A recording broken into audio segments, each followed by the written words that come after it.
सिजावल लग ॻोठ बचल रिंद में फौत थी वियल मासूम ॿारड़ी जो लाश मुबैना बिरादरी जे शख़्स पारां मक़ामी क़ब्रिस्तान में दफ़नाइण न ॾिनो वियो। फौती ॿारड़ी जा वारिस लाश डीसी ऑफिस जे गेट ते रखी धरणो हयो। उन मौक़े ते फौती मासूम ॿारड़ी जे चाचे क़ौम परस्त अॻवान गुलहसन रिंद जो चवण हो त असांजे ॻोठ बचल रिंद क़दीमी क़ब्रिस्तान आहे, पर बिरादरी जो बाअसर शख़्स नाले रमज़ान रिंद क़ब्रिस्तान में क़बर बि खोटण न ॾिनी।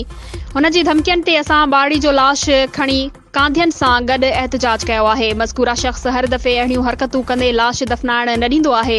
हथियारनि जी ज़ोर ते मक़ामी क़ब्रिस्तान ते कब्ज़ो करण जी कोशिश कई आहे, जेका किरियल हरकत आहे। उन दौरान SHO सिजावल अयाज़ मेमण तौड़े मुख़्तियारकार सिजावल ग़ुलाम शबीर पहुची ॻाल्हियूं करे पुलिस कस्टडी में साण गॾिजी लाश खणी दफ़नाइण लाइ ॻोठ तरफ़ रवाना थी विया।